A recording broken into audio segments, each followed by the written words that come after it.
ಇಂದೇ ಡೌನ್ಲೋಡ್ ಮಾಡಿ ಮತ್ತು ನಿಮ್ಮ ನೆಚ್ಚಿನ ಶೋಗಳನ್ನು ಆನಂದಿಸಿ. ಆ್ಯಂಡ್ ತುಂಬ ಥ್ಯಾಂಕ್ಸ್ ದುರ್ಗಾ.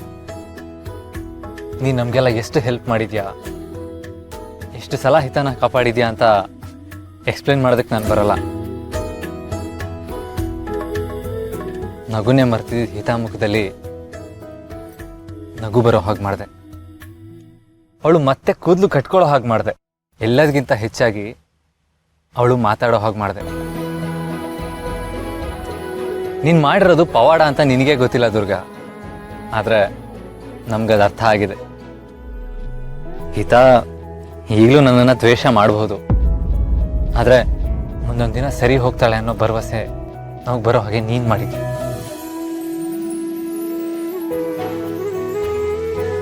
ಬಾಸು, ನೀವು ತುಂಬ ದೊಡ್ಡ ದೊಡ್ಡ ಮಾತಾಡ್ತಿದ್ದೀರಾ. ಮೊದಲಿಗೆ ನಾನು ನಿಮ್ಮ ಹತ್ರ ಕ್ಷಮೆ ಕೇಳಬೇಕು. ಹೌದು ಬಾಸು, ನಾನು ನಿಮಗೆ ಮಾತು ಕೊಟ್ಟಿದ್ದೆ, ಪುಟ್ ಮೇಡಮು ಮತ್ತೆ ನಿಮ್ಮ ಜೊತೆ ಮೊದಲಿನ ಥರ ಮಾತಾಡೋ ಹಾಗೆ ನಾನು ಮಾಡ್ತೀನಿ ಅಂತ. ಆದರೆ ಅದಾಗಲೇ ಇಲ್ಲ. ಎಲ್ಲ ಅರ್ಧಕ್ಕೆ ಬಿಟ್ಟು ಹೋಗ್ತಾ ಇದ್ದೀನಿ. ದಯವಿಟ್ಟು ಕ್ಷಮಿಸ್ಬಿಡಿ ಬಾಸು. ಹೇ ಕಮಾನ್ ದುರ್ಗಾ, ನೀನು ಯಾಕೆ ಕ್ಷಮೆ ಕೇಳ್ತಾ ಇದೆಯಾ? ನನ್ನ ಬ್ಯಾಡ್ ಲಕ್ ಅಷ್ಟೇ. ತಾಯಿ, ಏನಾಗ್ತಿದೆ ಇಲ್ಲಿ?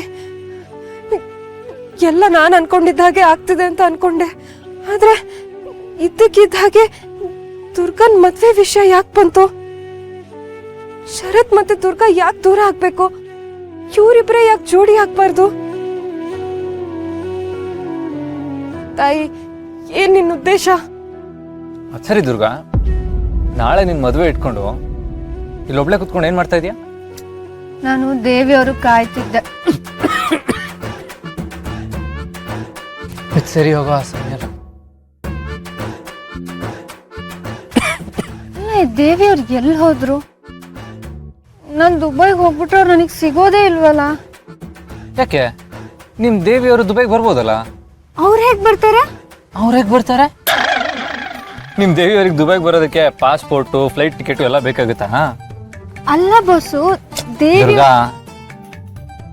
ಈ ದೇವಿ ಬಗ್ಗೆ ಎಲ್ಲ ಆಮೇಲೆ ಮಾತಾಡೋಣ. ಇವಾಗ ಲೇಟ್ ಆಗಿದೆ, ಮಲ್ಕೊ.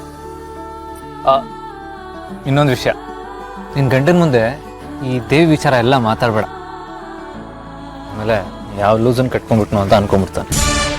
ಏನಂದ್ರಿ ಬಸ್ಸು? ಏನಿಲ್ಲ, ಹೋಗಿ ಮಲ್ಕೊ.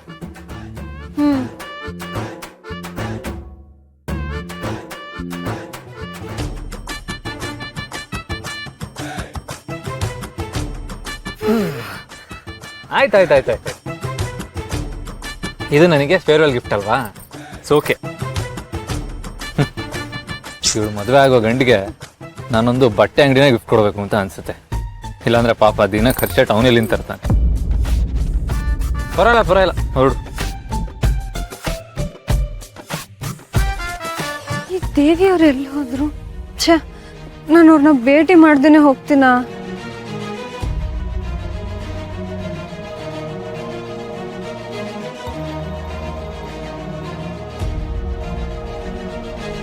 ಛೇ, ಏನ್ ಮಾಡ್ಲಿ ನಾನು? ಎಲ್ಲ ಗೊತ್ತಿದ್ದು ದುರ್ಗಾ ಆ ಮೋಸಗಾರನ ಮದ್ವೆ ಆಗೋದನ್ನ ನಾನು ನೋಡ್ತಾ ನಿಲ್ಬೇಕಾ? ಅಯ್ಯೋ.